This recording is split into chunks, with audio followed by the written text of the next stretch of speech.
Hello dear students.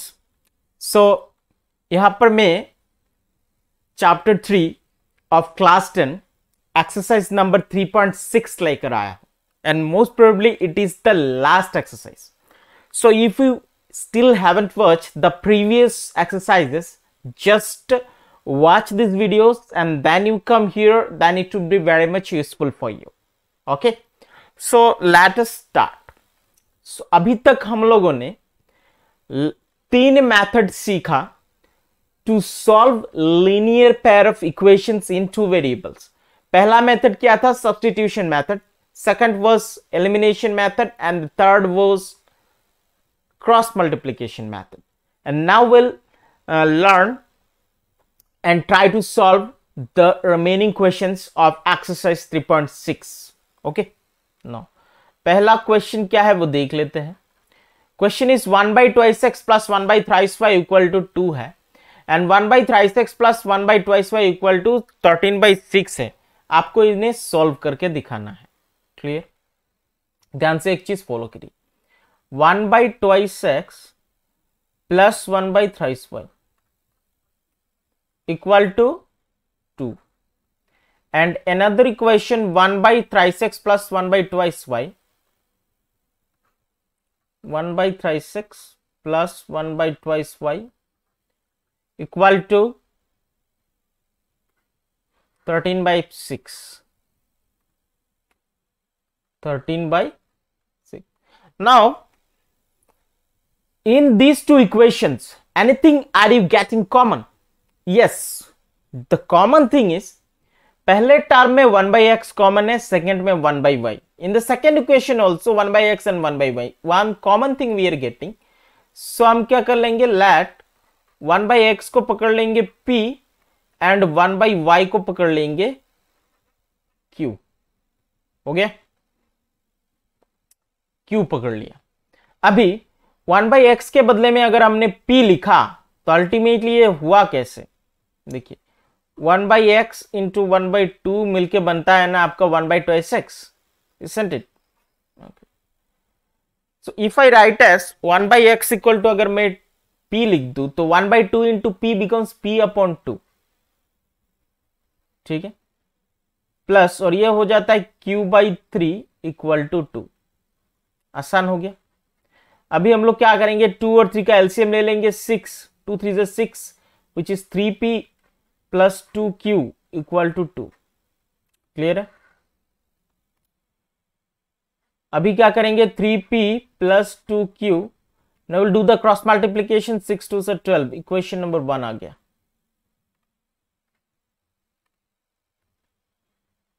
Equation number 1 आ गया. Clear? Next equation में भी हम सेम करेंगे. थ्राइस x तो ये हो जाएगा अपना p by 3 प्लस ये हो जाएगा q by 2 equal to 13 upon 6. 3 और 2 का एलसीएम हो गया 6. 3 2 से 6. This is twice p. 2 3 से 6. 3q equal to 13 upon 6. इधर भी 6 और 6 कैंसिल हो गया तो twice p plus 3q equal to we have 13 in the second equation. Clear? अभी दोनों इक्वेशन को अगर हम कंपेयर करें, if we compare both the equations, क्या दिखाई दे रहा है कि पहला इक्वेशन क्या है अपना 3p plus 2q plus 12 and the second one is 2p plus 3p plus 13. Nothing is common, तो कॉमन बनाते हैं. इक्वेशन नंबर 1 जो है इसको p का जो कॉफिशिएंट है इन द सेकेंड इक्वेशन 2 से मल्टीप्लाई कर देंगे तो 2 3 से 6 आएगा. और इक्वेशन नंबर 2 को मल्टीप्लाई कर देंगे 3 से तो भी 3 2 से 6 आ जाएगा. ओके, तो 2 से मल्टीप्लाई करेंगे तो बन गया 6p plus 4q plus 24 equal to 24. इससे इक्वेशन नंबर 3 डाल दो और 3 से जब इसको मल्टीप्लाई करेंगे सेकेंड इक्वेशन को, यह जाएगा 6p plus this is q. 3 3 सा 9q और 13 3 सा हो गया 39. Question number 4. अभी एलिमिनेट कर दो. 6p इज कॉमन, माइनस कर देंगे तो ये साइन हो गया माइनस, ये भी माइनस. ओके, माइनस और प्लस हो गया minus, this is -5q। Okay 39 से जब मैंने 24 को माइनस किया तो आ गया 15, -15 माइनस और माइनस कैंसिल, q का वैल्यू आ गया 3, 15/5 विच इज 3। अभी यही q का वैल्यू अगर मैं किसी भी एक इक्वेशन में डाल दूं, ठीक है, जैसे putting the value of q in equation number, कौन सा इक्वेशन में डालना है, हम 1 में डाल देते हैं 3p + 2q = 12। Question number 1, 3p + 2q = 12 है, इक्वल टू 12।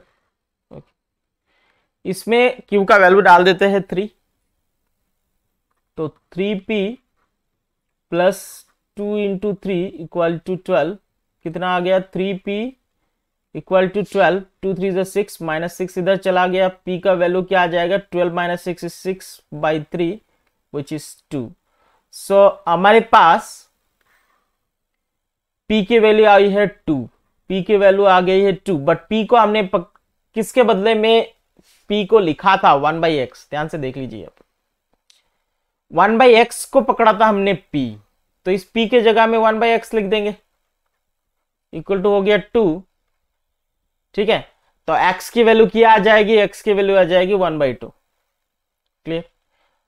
और q की वैल्यू है अपने पास 3, तो q की जगह में हम लोगों ने लिखा था 1/y = 3, तो y की वैल्यू आ जाएगी 1/3, clear. So we got the values, x = 1/2 and y = 1/3, clear है। ओके, सो रिमेनिंग क्वेश्चंस जो भी है आपको इसी तरीके से करना है, इन द सेम मेथड कर लीजिए तो वेरी इजीली सॉल्व हो जाएगा, पूरा करने की जरूरत नहीं है। जो चीज कॉमन है उसको आप एक कोई और एक वेरिएबल पकड़ लीजिए एंड देन सॉल्व इट, फिर उसको रिप्लेस कर दीजिए, आंसर आ जाएगा इसीलिए, क्लियर है। थोड़ा पानी पी लेते हैं।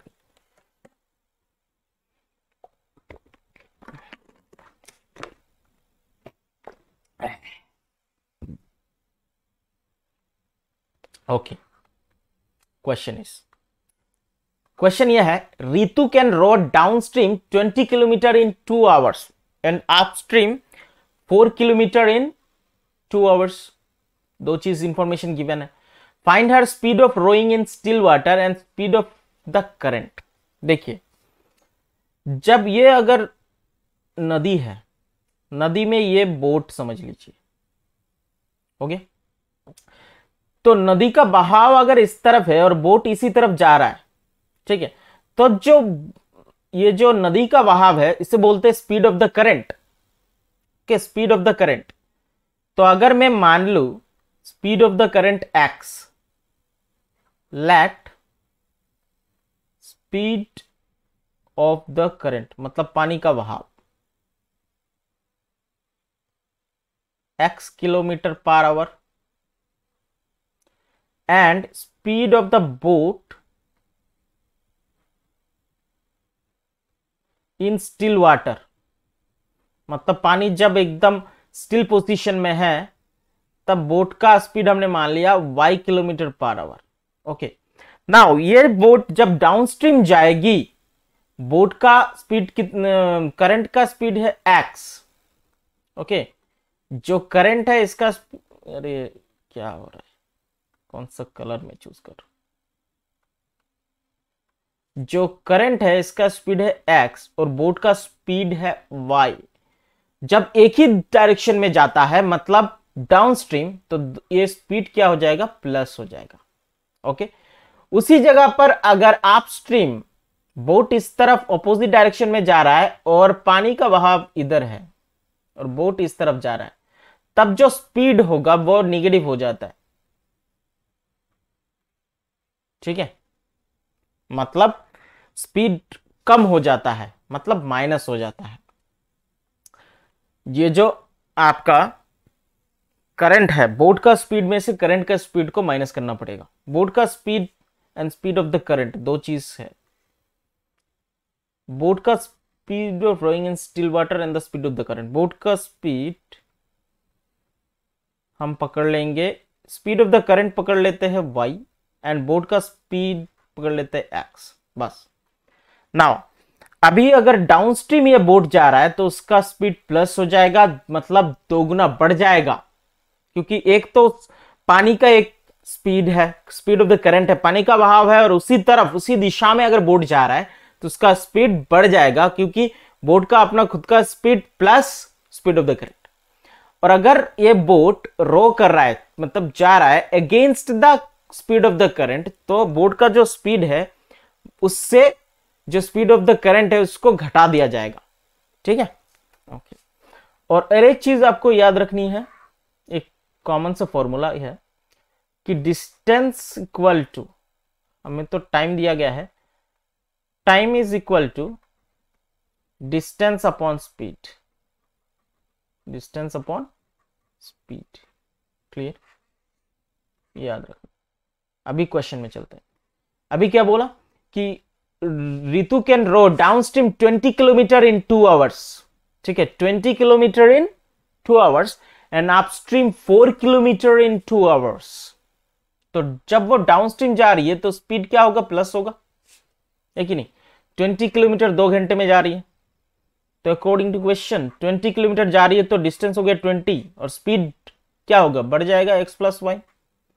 2 घंटे में जा रही है, इक्वेशन बना लो, twice x plus twice Y equal to 20, 2 common ले लेंगे तो x plus y equal to 10, equation 1 हो गया। Clear, okay.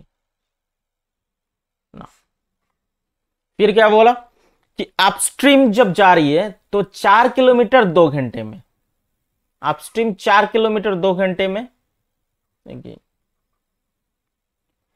4 किलोमीटर जब अपस्ट्रीम जाएगा तो स्पीड जो है वो कम हो जाएगा, x माइनस वाई होगा, 2 घंटे में जा रही है, तो ये हो गया twice X minus twice Y equal to 4।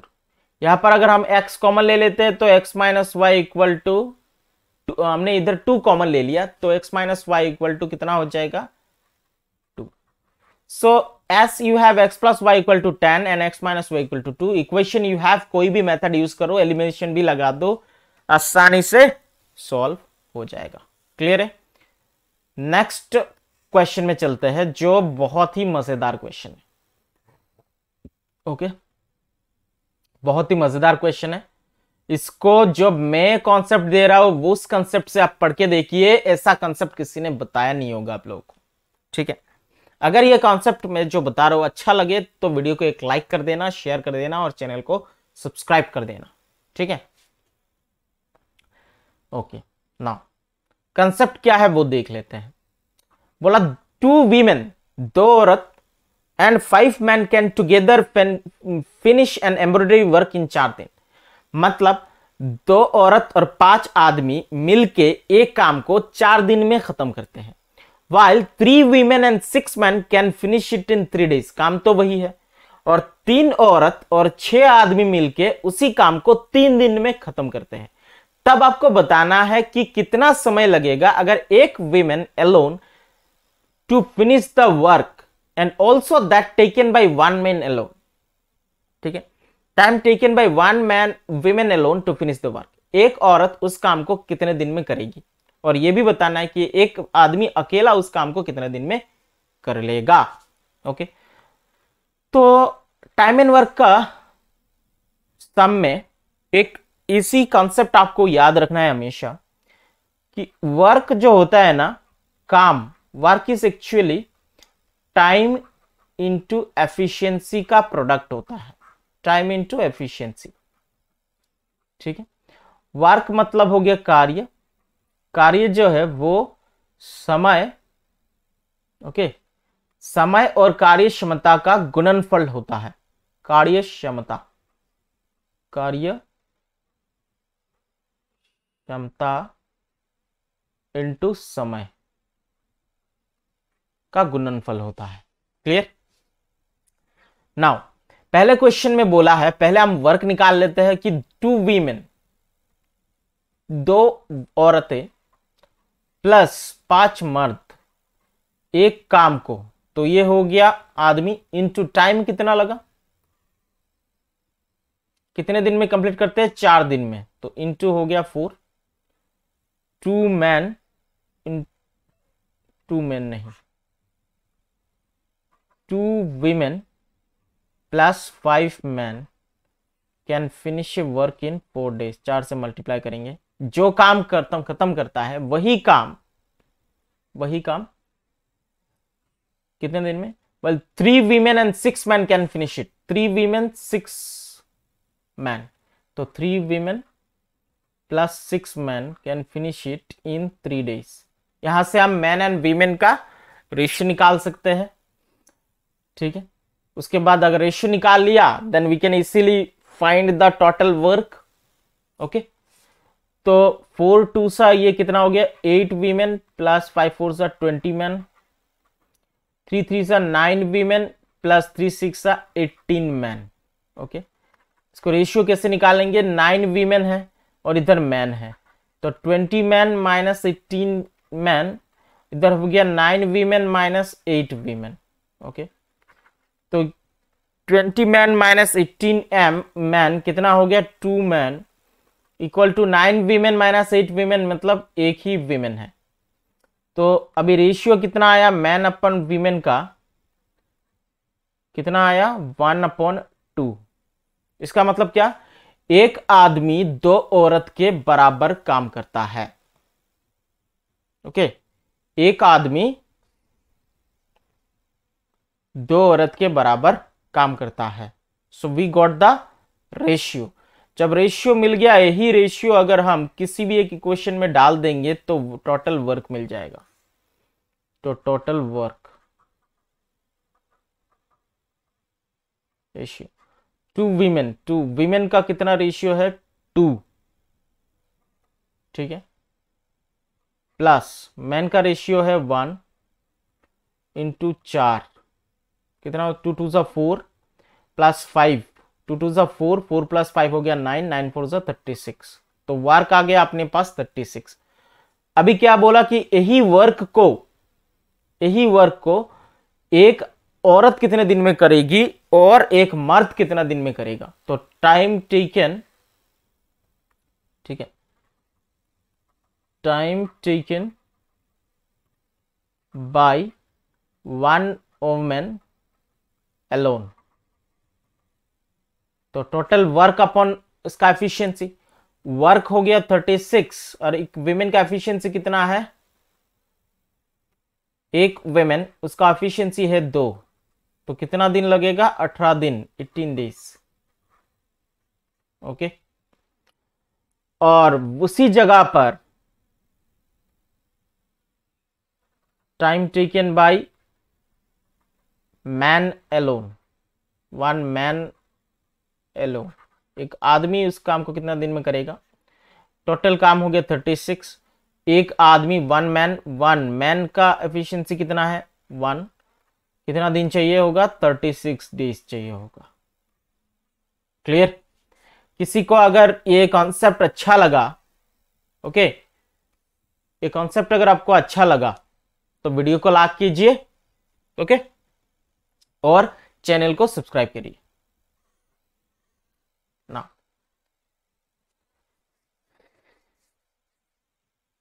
So that's it. अगर आप लोगों को ये क्लास अच्छा लगा तो वीडियो को लाइक शेयर कीजिए। That's it, good bye.